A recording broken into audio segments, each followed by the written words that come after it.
Este es un mensaje del pastor Daron Roberts, traducido y predicado para todos aquellos que hablan español, desatando la verdad del Evangelio de Jesucristo a un mundo perdido para la gloria de Dios. Quiero invitarlos a empezar. Para comenzar, vayan a su Biblia, y Primera de Pedro capítulo 2. Primera de Pedro capítulo 2.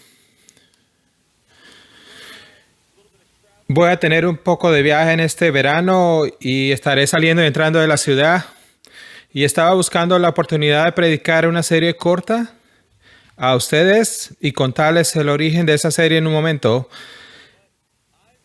Pero llevo tiempo queriendo predicar una serie que he titulado Creyendo en un Dios que no te decepciona. Creer en un Dios que no te decepciona. ¿Qué significa creer en un Dios que no te decepcionará? Es una forma interesante de prestar nuestra relación con Dios en el ámbito de la decepción, del desánimo. Sin embargo, hay una tendencia en nosotros, si somos honestos, a veces de decepcionarnos.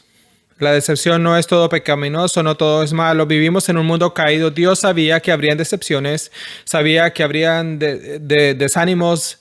Inclusive esta mañana probablemente algunos de ustedes están en la prueba de su vida. Vivimos en la caída, nos enfrentamos a las decepciones y hay una tendencia en nosotros en medio de las decepciones de pensar que la providencia que se despliega de Dios nos va a dejar finalmente decepcionados. Que podríamos encontrarnos en un estado de decepción última y definitiva, desánimo y desesperanza. Y si miras primero a Primera de Pedro, capítulo 2, verso 6, hay una pequeña línea en la que voy a construir esta serie de estas par de semanas y dice solo esto. Dice que si crees en Dios, si realmente tienes fe en Él, nunca te sentirás decepcionado al final o avergonzado al final. Un Dios que no te decepcionará nunca. Note el verso 6 de 1 de Pedro 2. Este valioso valor es para ustedes que creen, pero para los que no creen regresen. Verso 6, estaba en el 7, verso 6. Porque esto está contenido en la Escritura. He aquí pongo un Sión en una piedra elegida, una piedra angular preciosa. Y esta es la línea en la que voy a construir esta serie. Y quien que cree en Él no será avergonzado. El que cree en Él, aquel que tiene una fe genuina, puede vivir una vida eternamente, inclusive desde ahora, donde no tendrás que vivir en un estado de preocupación sobre la decepción definitiva. Si te das cuenta, esa pequeña línea está probablemente en mayúscula en muchas de las Biblias y viene una cita del Antiguo Testamento, viene de Isaías 28:16 y una época interesante, es realmente una reprimenda del Antiguo Testamento. Dios está reprendiendo a la nación de Israel por estar decepcionándolo a él. Usa a Isaías, el profeta, para reprenderlos y decirles: no confías en mí, confías en el hombre, confías en la riqueza, confías en las alianzas, piensas si caminas conmigo al final te vas a encontrar abandonado y decepcionado. Qué tontería pensar de esa manera. Y esa frase de Isaías, Pedro la agarra y dice al creyente en la iglesia que sufre en 1 de Pedro: si crees en Dios, tú, cornerstone, 1 de Pedro, no serás avergonzado. Esa línea allí, no serás avergonzado si crees en Dios. Pablo la usa también y la usa dos veces en Romanos 9:30 y Romanos 10:9. Y dice lo mismo que Isaías dice y Pedro dice: si crees en Dios, no te avergonzarás o decepcionarás. ¿De dónde vino mi inspiración para esta pequeña serie? Bueno, hace algún tiempo mi esposa y yo tuvimos una experiencia, quizás tú la has tenido, en la que vas a ministrar a alguien que está sufriendo y en tu mente y en tu corazón piensas que vas a ir a ministrar a esa persona. ¿No has tenido esos momentos? Piensas que va a ministrar a ellos y vas y luego te das cuenta de que no fuiste allí para ministrarles a ellos, sino ellos te ministraron a ti. Vas a ministrar a alguien que está sufriendo y te encuentras siendo administrado por la persona que está sufriendo, porque escuchas a ellos decir cosas y describir cosas que te afectan y suenan extrañas, te parecen sobrenaturales, te enfrentas a algo que te das cuenta, probablemente necesito creer más eso que yo, y tú lo crees y yo probablemente no lo creo como debería creerlo. Mi esposa y yo estábamos visitando una pareja querida y esta querida hermana que ha sido una madre saludable y una abuela saludable y luego entró en una etapa difícil en la que se dio cuenta de que había sido diagnosticado con un cáncer terminal. Así que de mamá y de abuela, de actividad, de ajetreo, de trabajo, de vida familiar, a llegar con una noticia de que tienes un cáncer terminal muy agresivo que probablemente te quitará la vida mucho antes, más de lo que ella hubiese querido. Así que fuimos allá y nos sentamos con ellos y le dije, ¿cómo te está yendo? Ella dijo, estoy bien. Le dije, ¿de verdad? Dime, ¿qué es lo que el Señor está haciendo? Dice, solo estoy pensando en una verdad. Realmente me puse en mi mente a memorizar y recitar en mi mente una verdad única y meditando en esa verdad y tomando mi corazón a esa verdad. Y yo le dije, ¿cuál es esta? Dice, 1 de Pedro 2:6. Yo sé que no importa lo que venga con mi cáncer, sin importar lo que conlleve el resultado de esto, si creo en Dios, Él nunca me decepcionará, me avergonzará. ¿Qué teología? Si crees en Dios, nunca acabaré decepcionado, aunque el cáncer me quite la vida. Dios nunca me decepcionará o me avergonzará. ¿Tú crees en eso? ¿Qué fe? Mi esposa y yo estábamos sentados y dije, ¿Qué forma tan increíble de abordar el cáncer que puede acabar tu vida? No solamente enfrentamos dificultades como esa, entramos en diversidades, en dificultades y encontramos diciendo, conozco a un Dios que no me decepcionará. No, tendemos a pensar, Dios puede haber fastidiado, Dios me va a decepcionar, ¿qué va a venir de esto? ¿Qué va a pasarme a mí? ¿Qué va a pasar a mis hijos? ¿Qué va a pasar a esto? ¿Qué tal si tengo que enfrentar a lo incierto, lo desconocido y lo que no esté realizado? ¿Qué se enfrenta a mis mayores miedos y mayores desánimos? Puedo quedar totalmente decepcionado en esas pruebas.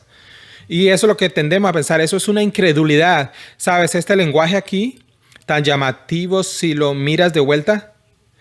Quien cree en Él no será decepcionado o avergonzado. El lenguaje allí decepcionado es muy interesante. Significa estar expuesto, significa quedarse sin refugio, significa ser abandonado, ser encontrado insuficiente, derrotado, avergonzado, desesperado, abatido, sin esperanza, sin protección. Significa quedarse totalmente en el aire. No, eso es un mayor temor que nosotros tenemos cuando, por ejemplo, cuando empiezas a tener en tu mente y piensas este miedo pecaminoso ante los mayores incertidumbres, de los mayores desánimos y piensas las cosas que más te van a destrozar, no empiezas a sentirte solo, avergonzado, decaído, desanimado y te preguntas, ¿podría realmente pasar por esa prueba? ¿Probar realmente navegar esa situación? ¿Podría encontrarme enfrentando las adversidades de esta vida y no sentirme simplemente totalmente abandonado o avergonzado?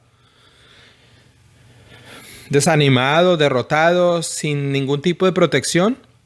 Pero imagínate vivir tu vida cristiana como esta mujer amada, querida, ejercitando su músculo de la fe, ejercitando a menudo diciendo, no importa lo que pasa, sé esto, Dios va a hacer todo para mi bien y su gloria, y aunque no lo vea a este lado de la gloria, algún día cuando mi fe se haya convertido en vista, sabré por certeza que Dios nunca permitió que pasara nada en mi vida que finalmente me decepcionara. Todo es para bien. Qué forma tan interesante y absolutamente galvanizadora de vivir tu vida. ¿No es así? ¿Vives en esa manera? Piénselo. Vives en una manera con una fe tan firme y no dice, no importa lo que venga, no importa las pruebas, no importa las adversidades, no importa qué cosa me afecte mi corazón y mi miedo. Tenemos esos miedos que nos golpean, que nos dan desánimo. Tienes una mente activa que dice, por fe sé esto.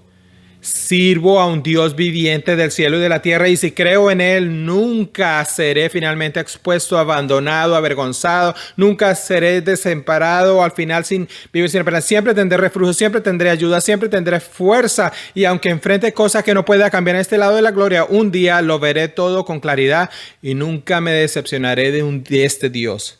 ¿Vives de esa manera? Es interesante cuando miras este lenguaje. Si crees en Él, nunca te decepcionarás. Está hablando de la salvación. Si crees en Dios cuando mueres y conozcas a Cristo, no vas a ser decepcionado, te vas a alegrar, vas a mirar cada variable, todo lo que Él hizo para llevarte a la gloria y solo tendrás motivo para alabarle. No serás decepcionado, avergonzado en el último día. Y ese es el sentido final de esto. Pero este pasaje no se limita a hablar de esperar encontrar con el Señor para no ser decepcionado o avergonzado. Esto está hablando de vivir ahora y hoy, Cornerstone, sin tener ninguna decepción en Dios, ninguna preocupación en Dios, ningún desánimo acerca de Dios, ningún miedo de lo que podría venir y que no serías capaz de enfrentar, porque estás tan seguro de que sirvo a un Dios que nunca jamás me dejará decepcionado o avergonzado, abandonado, sin recursos. Y mira el texto allí, necesitamos hablar de esto. Dice que esto viene por fe, la fe. Miren el texto, en el verso 6. Dice, por esto, porque aquel que cree, quiero darte algunos pensamientos sobre la fe en este momento. Aquel que cree la fe, a veces pensamos de la fe como el momento de nuestra salvación. Fuiste salvado por fe en Cristo solo y eso es amén. Pero la fe debes pensarlo como no un solo acto puntual de conversión. Tienes que pensar en la fe como un músculo. Tienes que pensar de la fe aquello que se atrofia o lo que crece. Tienes que pensar en la fe como algo que tiene fortaleza o debilidad.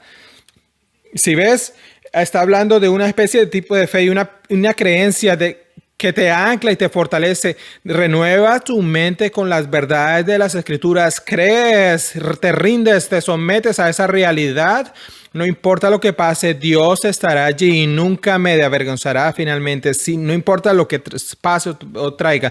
Cuando usamos el lenguaje de fe, puedes reemplazarlo con sumisión, con confianza, ceder. Mi pastor antiguo, Jerry Rard, le gustaría escribir la fe con la palabra humildad delante de ti. Una fe humilde. Todos tenemos lo que significa la humildad. Significa un corazón sumiso, significa un corazón entregado. Y verás, la fe siempre necesita un objeto. No tenemos fe en fe, tenemos la fe en la verdad. Y la verdad aquí que ancla tu verdad es creer que sirves a un Dios que nunca te dejará avergonzado, decepcionado. Ceder a eso, creer en ello, dejar que tu mente y tu corazón vayan hacia eso. ¿Qué quiere decir? Lo que quiere decir con esto, cuando tienes cosas en tu vida que te van a dejar muy decepcionado, incapaz de sobrellevarlo, incapaz de responder, tienes esas cosas en tu vida que pasan en el pasado, en el presente o en el futuro y solamente te preguntas, ni siquiera sé cómo podría manejar eso. En esos momentos dices, no, creo en una sola promesa, ejerzo mi músculo de fe, cedo ante esa verdad, me someto a ella, me humillo ante ella, me entrego a ese Dios, me entrego a la misericordia de esta verdad que si realmente creo en ti, nunca me decepcionaré. Ejercitándola. Recuerden, Jesús le dijo a Pedro que iba a crecer su fe por las pruebas. Abraham habla en Romanos 4 de su fe fortaleciéndose y creciendo. Con razón, a veces no vivimos este tipo de vida porque tenemos una fe débil. Los creyentes inmaduros tienen una fe débil. Si eres un nuevo creyente, estás empezando a mostrar tu fe. Dios te va a poner en pruebas donde tendrás que esforzarte más. Algunos de ustedes que han caminado con Dios más tiempo tienen fe más fuerte. Pero este músculo de la fe necesita verdad y la verdad que la que quiero enfocarnos es esta verdad única. Que creemos en un Dios que si creemos en Él correctamente no te defraudará, no te decepcionará, no te avergonzará. Así que vamos ahora a Efesios capítulo 1. De creer en un Dios, ceder a un Dios, someterte a un Dios que sabes que nunca decepcionará finalmente. Y quiero decirle para mi propia vida, desde que salí de esa reunión con esa querida santa y su marido, he estado pensando mucho en 1 Pedro 2:6 casi todos los días. Cada vez que entra algo en mi corazón, en mi mente y me tienta con ansiedad, con miedo, con desánimo, algo que creo que me va a decepcionar, simplemente digo, Darren, ¿crees en Dios cuando dice que si caminas con Él y le crees en Él, pase lo que pase, Él va a usar eso para tu voluntad y nunca te va a decepcionar? ¿Crees eso? Y te exhorto mi corazón que necesito creer eso y flexiono mi músculo de la fe, cedo a esa verdad y me aferro a esa verdad y me someto a esa verdad. Y adivinen qué pasa. La fe me energiza de forma sobrenatural. Tu fe crece, se fortalece y se expande cuando caminas por fe. Así que eso es lo que quiero hacer para fortalecer nuestra fe el día de hoy. quiero hablar sobre la obra de la Trinidad en tu salvación y la mía, la obra de la Trinidad en tuya y mi salvación. ¿Por qué quiero hablar sobre esto? Para acompañar con la creencia a un Dios que no te decepcione. Porque miren, en la obra que hicieron por el Padre, el Hijo y el Espíritu Santo, en nuestra salvación, si no puedes tener tu confianza en que Dios nunca decepcionará cuando veas la obra de Dios Trino para salvarte, no sé qué más te puede ayudar. Porque si lo piensas, si hay algo que Dios hizo para mostrarte, si hay algo que Dios hizo para mostrar su gloria y para mostrar que Él es digno de ser adoración y que nunca te decepcionará, es la obra soberana eterna del Padre, del Hijo y del Espíritu Santo para salvarte, para asegurarte, santificarte y asegurar que lleguemos a la gloria. No hay nada que te reconstruya más la confianza que la obra de la salvación desde de la eternidad pasada hacia la eternidad futura. Así que vamos a enfocarnos para nuestro bosquejo el día de hoy. Creer en un Dios que no te avergonzará y no te decepcionará. Y quiero darte 3 razones y daré algo tras la semana que viene. 3 razones para creer en un Dios que no te avergonzará y las daré desde acá al principio. El plan soberano de Dios, quiero decir lo que Dios y el Padre hizo para salvarnos, simplemente nos humilla. El trabajo salvador del Hijo y el Espíritu Santo asegurando el ministerio. El Padre soberano de salvación, la obra salvadora del Hijo y el ministerio asegurador del Espíritu Santo. Ahora, ¿cómo vamos a hacerlo para nuestro bosquejo esta mañana? Vamos a ir a Efesios capítulo 1, 3 al 14. Esta carta de Pablo a los Efesios realmente una frase en griego. Algunos de ustedes habían escuchado eso antes o lo sepan. Es una frase larga e interminable. Y el enfoque de esta frase, si la miras bien, es llevar el corazón a un lugar donde no estés decepcionado de Dios, sino que lo adores. De hecho, nótelo, hay 3 estribillos en esta sección. A la alabanza de su gloria, a la alabanza de su gloria, a la alabanza de su gloria. Mira el verso 6.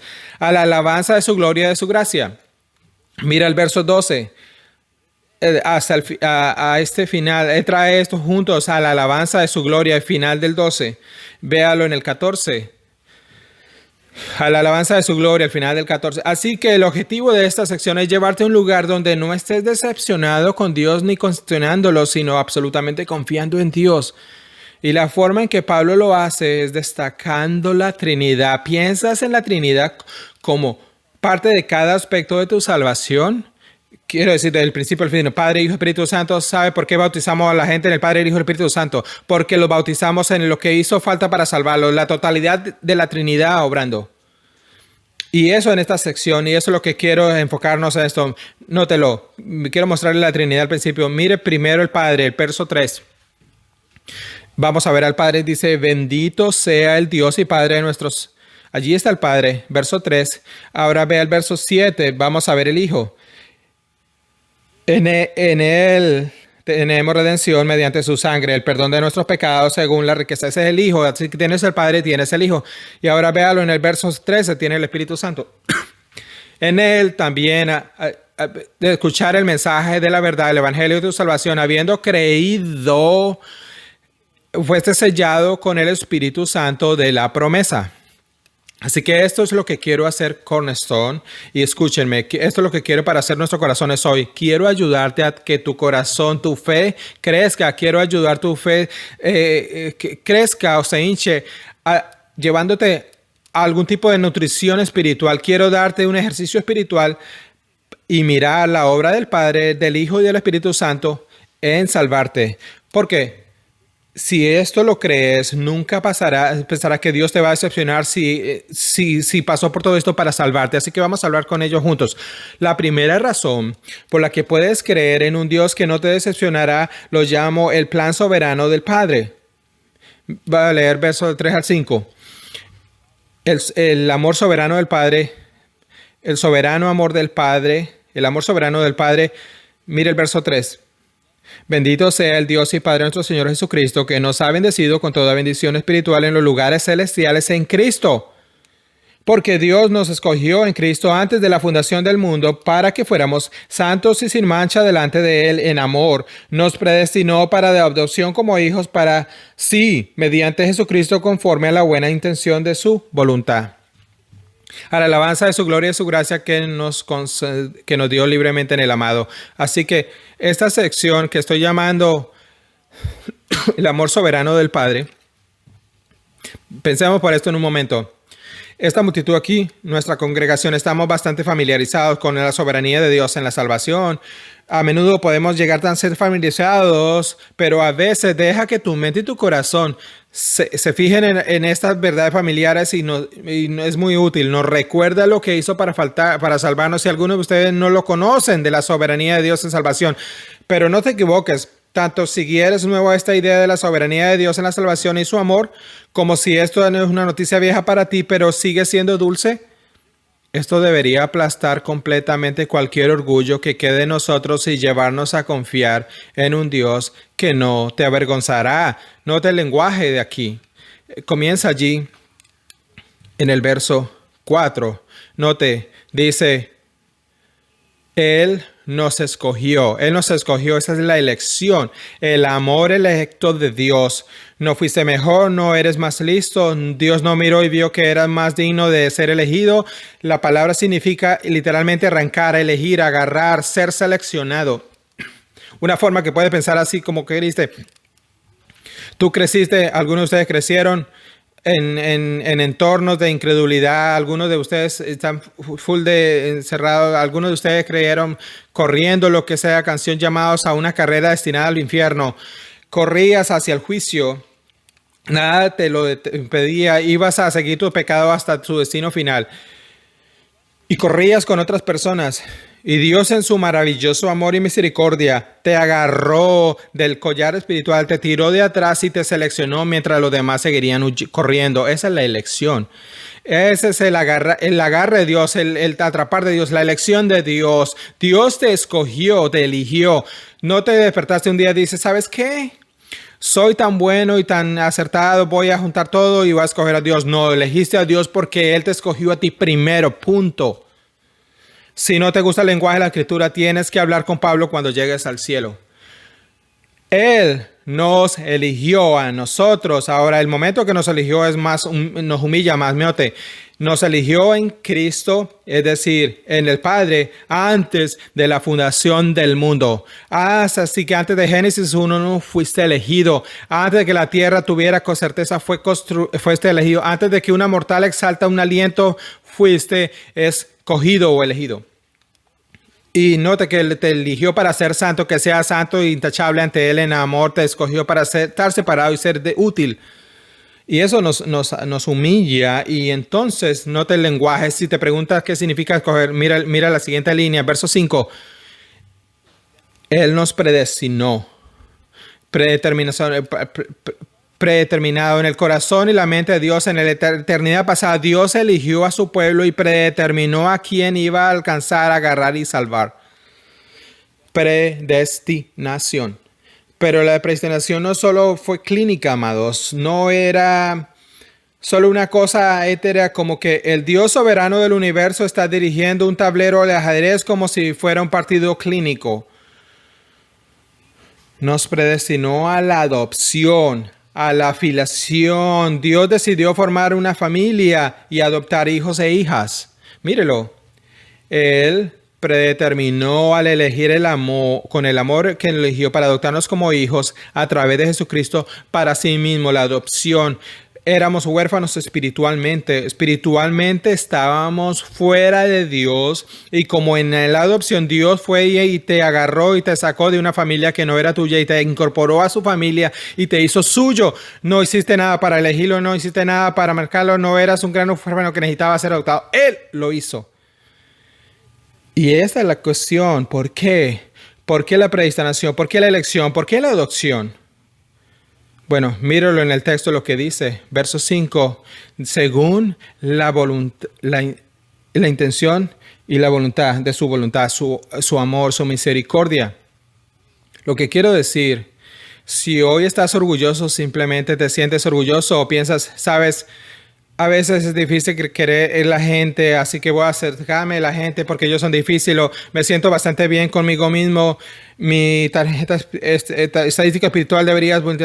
Si hay algún tipo de orgullo en tu vida, simplemente vienes y le dices aquí, la única razón por la que fui elegido, predeterminado, adoptado y elegido fue por misericordia, amor y bondad de Dios. Eso fue todo. No lo logré, no me lo merecía, no lo merecía. No, fue Dios formado en Dios trino en la Trinidad. El Padre, el Hijo y el Espíritu Santo decidió predestinarte, elegirte y adoptarte.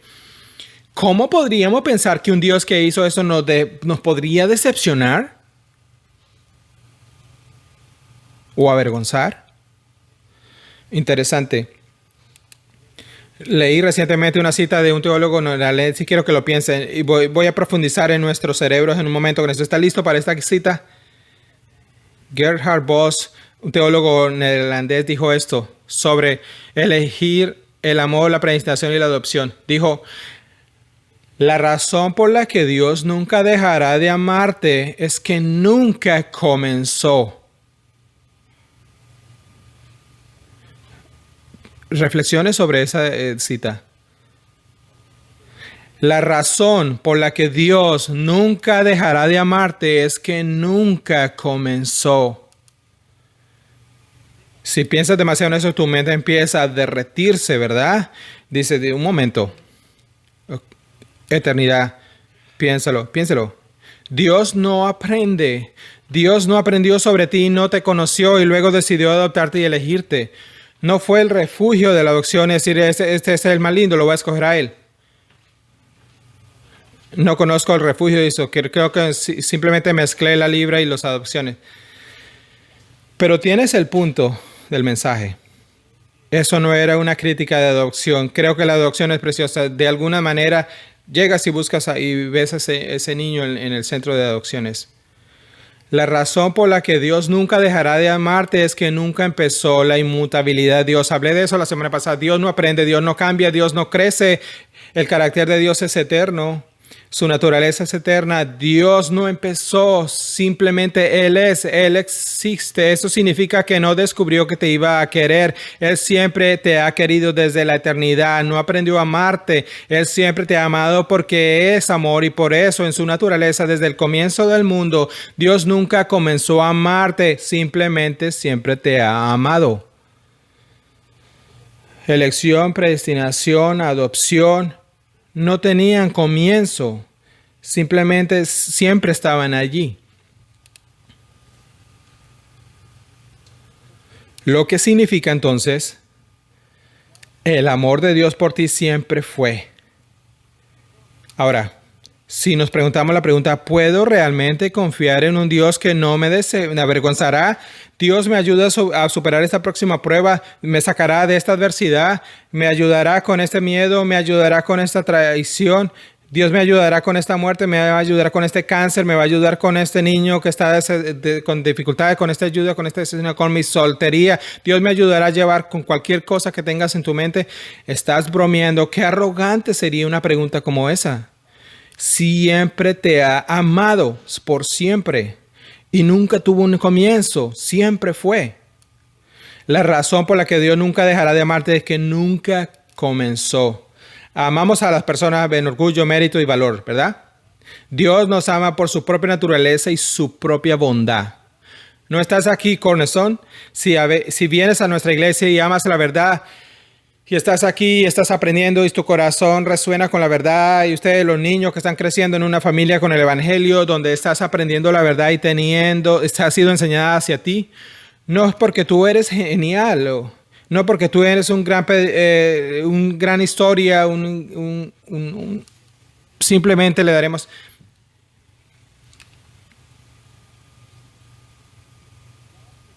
Dios te predestinó, te eligió, te predestinó, adoptó porque provenía de su propia naturaleza de misericordia. Así que cuando pensamos en creer en un Dios que nunca te decepcionará, avergonzará, puedes imaginar cómo, hablando de sentirse ofendido, hablar de sentirse desanimado, decepcionado, Cómo Dios allá en los cielos, cuando ve a sus hijos preocupados, temiendo pecaminosamente, preocupándose y retorciéndose las manos y por los desconocidos y los inciertos y los imprevistos y las dificultades y las cosas que no podemos cambiar del pasado y las incógnitas del futuro, las cosas que están ocurriendo y nos estamos retorciendo y estamos ansiosos y temerosos y nuestro corazón está que late. Todas estas cosas, todo eso son marcas de incredulidad y le sirves a un Dios que no te decepcionará, que te predeterminó, te eligió y escogió en adopción desde la eternidad pasada.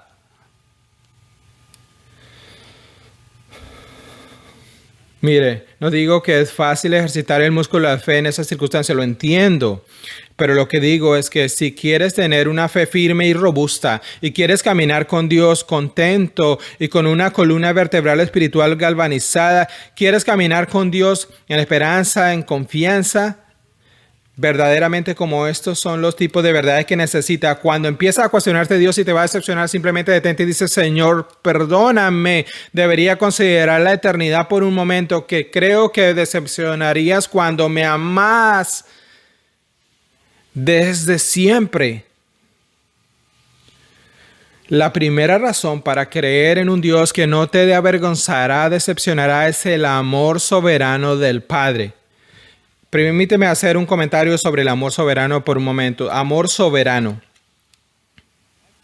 Me da pena por la gente que no cree en la soberanía de Dios y en el amor de Dios soberano del cuidado por nosotros, porque un evangelio se hace pequeño y el hombre se hace grande y el valor del valor se crece y los logros del hombre se hacen más grandes y los logros del hombre se hacen más grandes. Pero cuando ves pasajes como estos, simplemente te aplasta y con la realidad de la misericordia de Dios, y lo que surge de eso es una fe mucho más fuerte y robusta de que vives para un Dios que nunca te dejará avergonzado, decepcionará, jamás, no importa lo que suceda. No va a empezar el trabajo que no ha terminado, ¿entienden? El que inició la buena obra, Filipenses 1:6, lo completará. Así que es la primera razón para creer en un Dios que no te avergonzará, decepcionará: el amor soberano del Padre.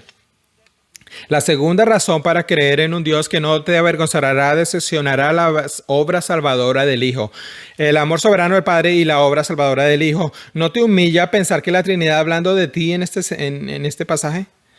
Solo piénselo. La Trinidad, en la operación de la eternidad, se reunió y estableció un plan en el que el Padre enviará al Hijo y el Hijo moriría por los pecadores y el Espíritu habitaría en ellos, los traería a la gloria y juntos asegurarían que tendrían cuidado por su gente. No porque éramos valor o mérito, sino que Dios pensaba que así podría tener la mayor gloria y te involucró en ello. Así que vamos a ver el Hijo ahora. La segunda razón para creer en un Dios que no te avergonzará, decepcionará: la obra salvadora del Hijo. Véalo en el verso 7. En Él. Ve la palabra ya en Él, en el 7. Ve al final del 10. Hay una inclusión en Él. En Él. Si lo ves en el 7, en español dice en Cristo. Eso es en Cristo.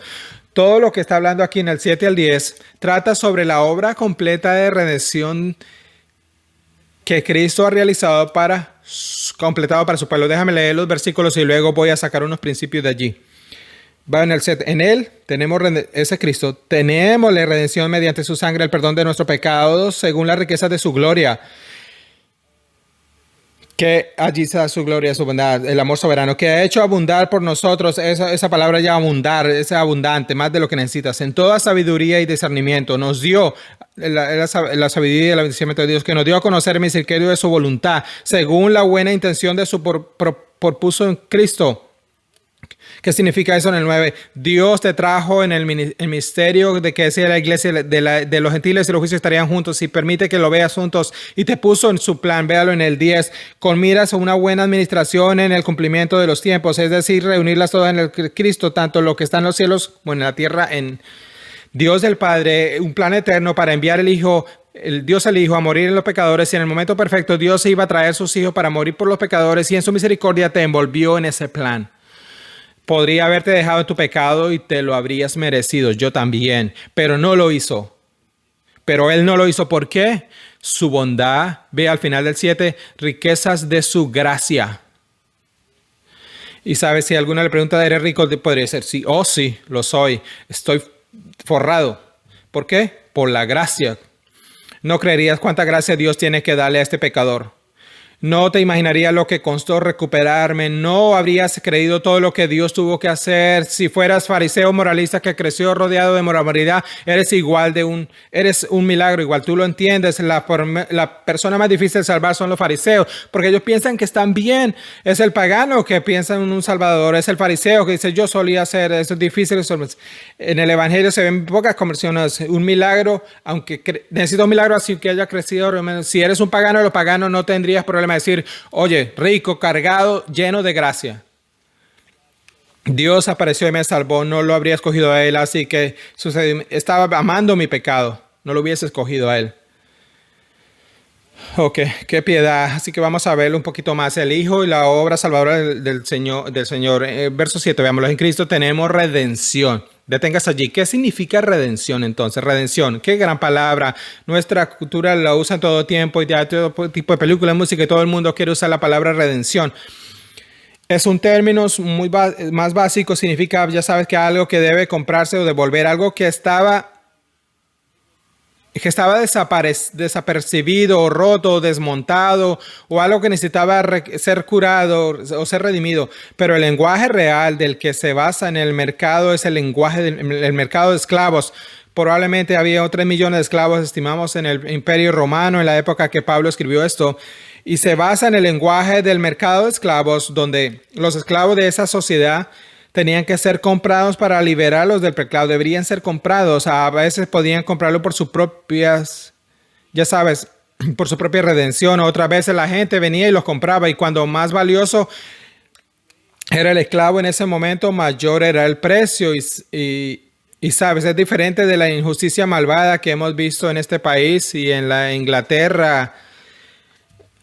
Muchos de ellos eran sirvientes contratados, varias generaciones de esclavos que crecieron en buenas familias, bajo buena gente, y ese era su trabajo. Pero también había maldad y opresión, había de todo, pero todo lo que había entre medios no era solo un tipo de persona, sino era un tipo de persona de todo tipo de lugares y de esclavitud, de diferentes orígenes y herencias eran esclavos.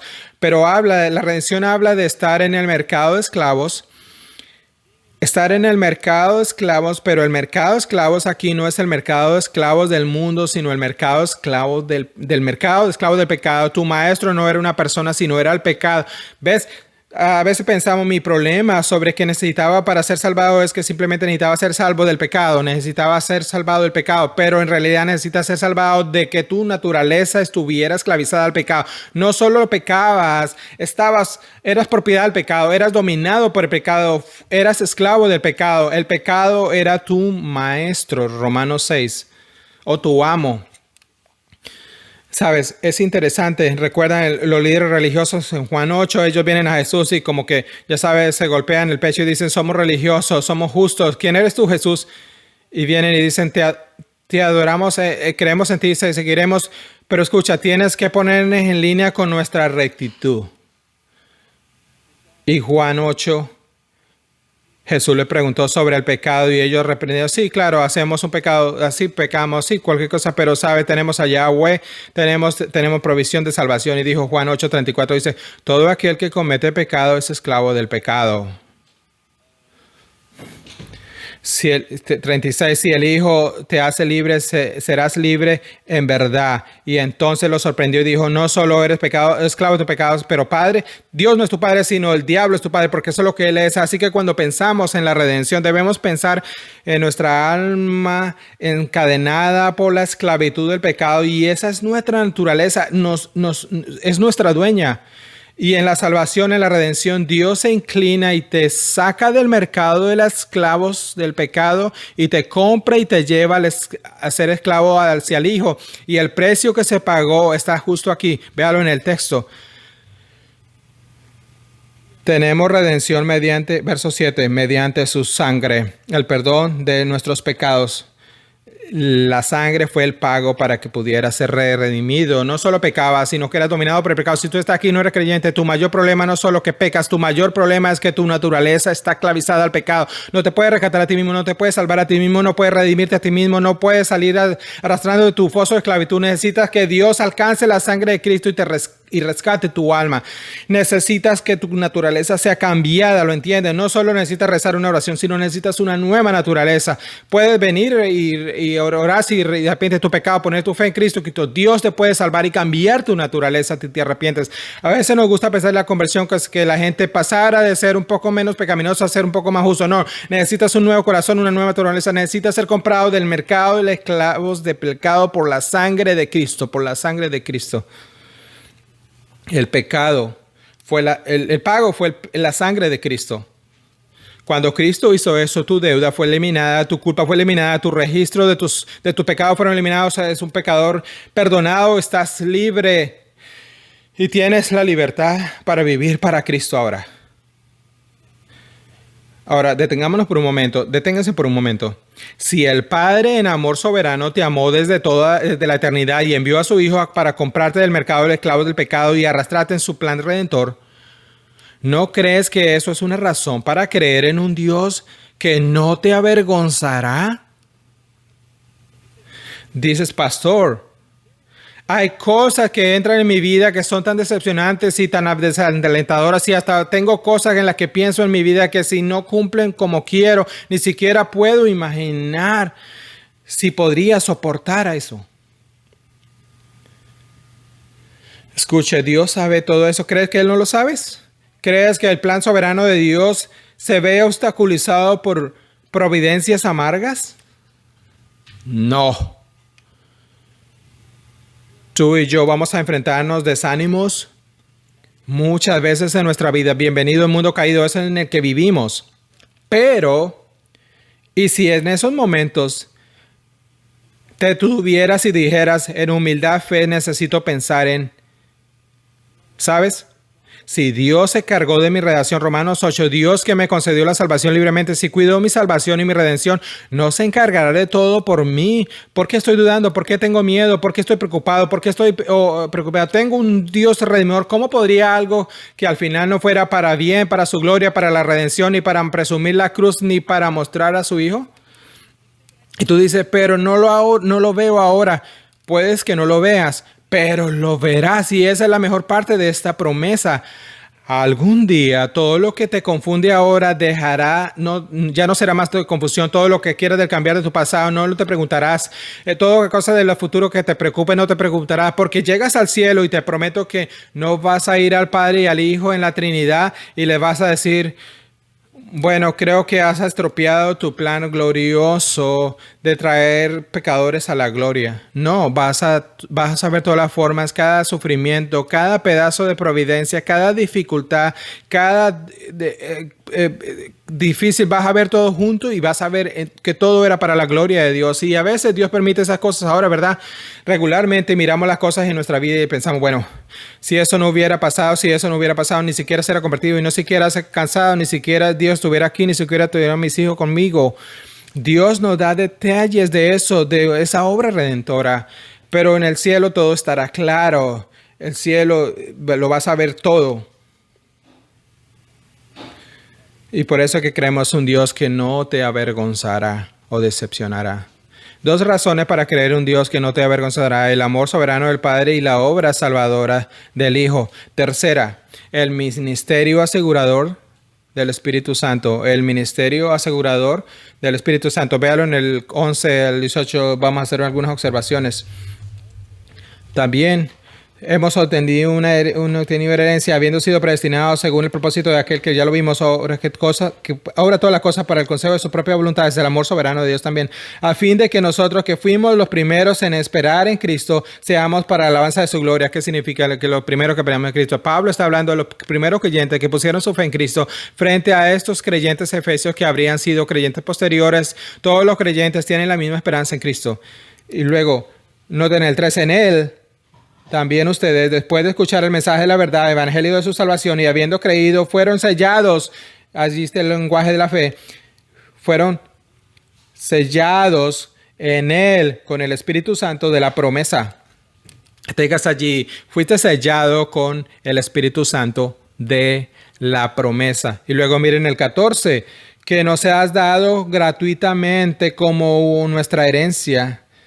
Yo llamé esto el ministerio asegurador del Espíritu Santo. Si quieres creer en un Dios que no te avergonzará, necesitas creer en la totalidad de la Trinidad, la obra del Espíritu. ¿Qué significa esto? Bueno, véalo en el pasaje por un momento. Mire, verso 13 dice: en él también fuiste sellado con el Espíritu Santo de la promesa. Este es el lenguaje del sello, es la realeza, como un anillo de signatura, muestra propiedad. Así que un emperador o un rey quería poner su sello en una carta enviada, le ponía en cera y por la ponía de papel y la recibiría y decía: esto es de tal y tal rey, pertenece a este rey, este es un mensaje de ese rey. Bueno, ¿sabías que el sello, que cuando te selló la tercera persona fue la que te selló? El sello te lo pone a ti. La obra del Espíritu Santo en tu vida te ha sellado y asegurará que llegues hasta la gloria. ¿Cómo podría el Padre y el Hijo decepcionarnos finalmente cuando enviaron el Espíritu para asegurarse de que llegaremos a la gloria? Piénsalo. Ahora, mira lo que dice allí. Él lo llama el Espíritu de la promesa. ¿Te preguntas qué es eso? Míralo, el Espíritu de la promesa es el sello de nuestra vida. ¿De qué está hablando allí? Bueno, la promesa de Jesús en el aposento alto. Recuerda, dice: voy a dejarlos, no se asusten, no dejen que su corazón se preocupen. Voy a ir y es para su favor, que es Juan 16. Voy a enviar el Espíritu y el Espíritu será tu ayudador. Y escucha este lenguaje, Juan 14. Voy a preguntar al Padre y Él les enviará el ayudador, el Espíritu. El ayudador, el Espíritu, te va a enseñar todas estas cosas. 14:26. 15:26, Juan 15:26, Él vendrá y oiré al Padre y Él enviará al Padre. Juan 16:7, te conviene que me vaya. Juan 16:13, cuando venga el Espíritu de la verdad te guiará. ¿Crees que el Espíritu te permitirá finalmente que se te arruine, que desanimado, que desesperado, abandonado, sin esperanza, sin refugio? ¿Crees que la tercera persona te va a dejar solo? No, la promesa es que nunca serás avergonzado, nunca serás abandonado, nunca serás decepcionado, nunca serás dejado, no importa la prueba, no importa la dificultad, no importa lo difícil que sea. El ministerio personal de la tercera persona de la divinidad viene en ti y te asegura que lo llegues y que nunca seas avergonzado.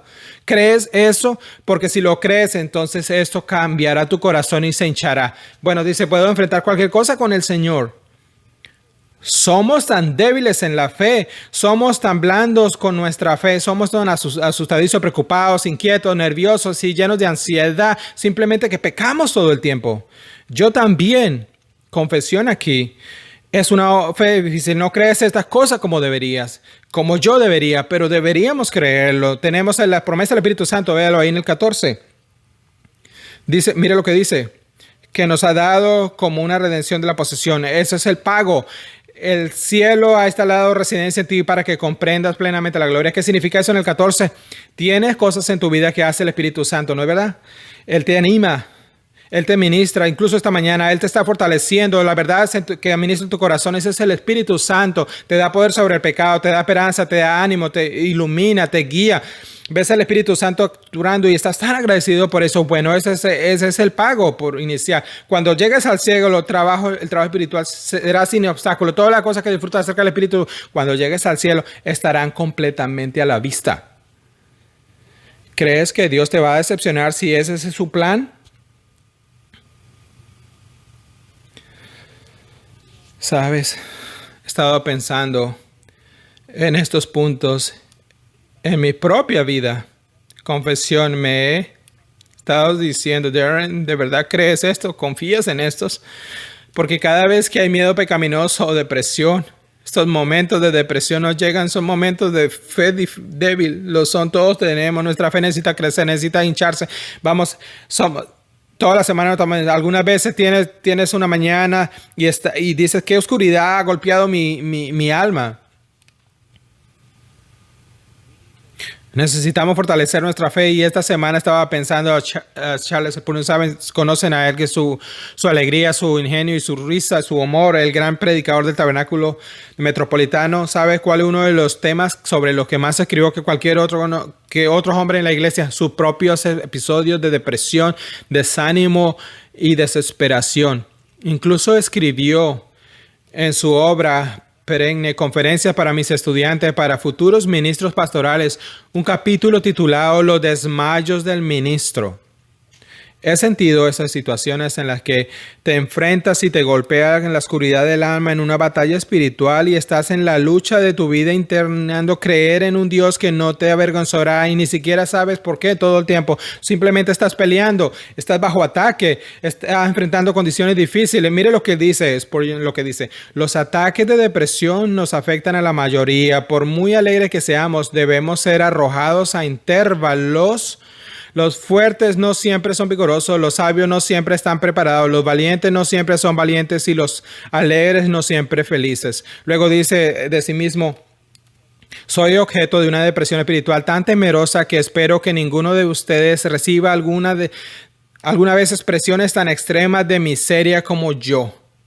Es increíble si piensas en Charles Spurgeon, un ingenioso humorista divertido, extrovertido, con un impacto global del Reino Unido y América. Su obra sigue viva. Luchaba. Escribió: el cerrojo de hierro que tan misericordiosamente cierra la prueba de la esperanza y mantiene nuestro espíritu en una presión sombría va a necesitar algún rechazo, un apoyo espiritual. No se quedó allí. No solo escribió esto y luego juntó a unos amigos para soportarlo y dice vamos a estar deprimidos juntos. No fue a buscar un terapeuta. Fue a su Dios. Se dirigió a la palabra de Dios, acudió a la única fuente que puede recuperar su alma de su depresión, el poder de Dios en la Trinidad. Se deprimió tanto que se encontró con algo que hoy podríamos llamar una experiencia si vamos a una experiencia, si usamos un término secular, una experiencia sobrenatural. Y lo que quiero decir es que tuvo un acontecimiento en su vida en la que te tormentó toda su vida y le hizo luchar todos sus días, arriba y abajo. Tenía una lucha todo el tiempo con la verdad. Estaba predicando en un gran salón de conversión. Miles de personas acudieron a escucharlo predicar. Y cuando estaba predicando, algunas personas que odiaban su ministerio entraron a este lugar mientras que estaba predicando. Miles de gente y fuego, dijeron fuego, fuego, le gritaban y la gente entró en pánico y salió corriendo y hubo un puñado de personas que fueron pisoteando y murieron en el accidente. Dijo de esa época que apenas podía pensar por ese lugar sin sentirse abrumado por el dolor. Sin embargo, durante todas las estaciones oscuras, Spurgeon creyó en un Dios que no podía avergonzarle o decepcionarle. Últimamente tuvo que luchar contra el miedo, tenía que luchar la depresión, tenía que luchar contra el desánimo, tenía que luchar con la oscuridad en su alma. Como David en la lectura, cuando le dije el Salmo 42, que dice, David está en un punto muy bajo, llamado a su alma a esperar en Dios o a tener esperanza en Dios. Esto es lo que Spurgeon dijo y se le ha atribuido como una especie de declaración temática que escucharías cuando te juntabas con Spurgeon, cuando estaba luchando contra su depresión, su desánimo, cuando se sentía decaído. Tal vez has escuchado esta línea, pero es muy buena. Diría esto: Dios es demasiado bueno para ser cruel, es demasiado sabio para equivocarse, y cuando no podemos rastrear su mano debemos confiar en su corazón. Déjame leerlo de nuevo. Dios es demasiado bueno para ser cruel, es demasiado sabio para equivocarse, y cuando no podemos rastrear su mano, debemos confiar en su corazón. Miren, en un cuarto como este no hay manera que no hay cosas en tu vida y en mi vida en la que nos cuesta entender la mano de Dios. Pero es cuando tenemos que confiar en el corazón de Dios y que sirves a un Dios en cada área de tu vida que nunca te dejará solo y nunca te decepcionará. Crees en eso. Tienes que esforzar ese músculo de la fe. Tienes que tirar, tienes que ceder, tienes que humillarte a ti mismo. Y para algunos de nosotros en ciertas estaciones tienes que hacerlo 100 veces al día. Cada vez que te encuentres con ese desánimo tienes que decir no. Primera de Pedro 2:6. Tengo un Dios que nunca me avergonzará. Sé que va a usar esto para tu gloria y para mi bien. Y pase lo que pase, sé que será lo mejor. Así que voy a creerlo. Voy a ceder a eso. Voy a someterme a eso. Voy a humillarme a mí mismo. Y cuando haces eso, el Espíritu Santo da soberanamente, te energiza y creces en tu fe. Tu músculo de la fe crece. Te seré fortalecido y probablemente deberíamos decirnos unos con otros aquí. ¿Cómo lo estás haciendo? ¿Estás decepcionado con Dios en algo? ¿Cómo está tu fe? Anímense mutuamente, fortalécense mutuamente, que se digan entre ustedes la verdad. La semana que viene vamos a ver un sermón. La semana que viene va a ser Romanos 8. Más razones para que podamos confiar en un Dios que no te decepcionará. Podemos confiar en un Dios que no nos decepcionará. Podemos decir amén. Amén. Vamos a orar entonces. Señor, gracias por esa querida hermana que desafió mi alma con esa verdad, que inspiró esta serie de sermones que espero hagan crecer la fe de Cornerstone. Haz crecer mi fe. Fortalece nuestra fe, expanda nuestra fe. Danos mayor confianza en tu plan soberano al ver el Padre, el Hijo y el Espíritu Santo actuando para ministrarnos. Confesamos que no tenemos la fe que deberíamos, confesamos que es débil y confesamos que cedemos con demasiada facilidad. No peleamos como deberíamos. Así que ayúdanos a pelear. No cedarnos al pecado, sino cedarnos a la verdad de la fe y que nos energice nuestros corazones para ser útil para tú. Y cualquier cosa, y oro por estos creyentes que están aquí luchando y seriamente con cosas realmente difíciles, para que recuerden que si creen en ti, nunca serán avergonzados. En tu nombre, amén. Para más información sobre esta enseñanza y otros recursos, puede dirigirse a nuestro sitio web cbckaty.org.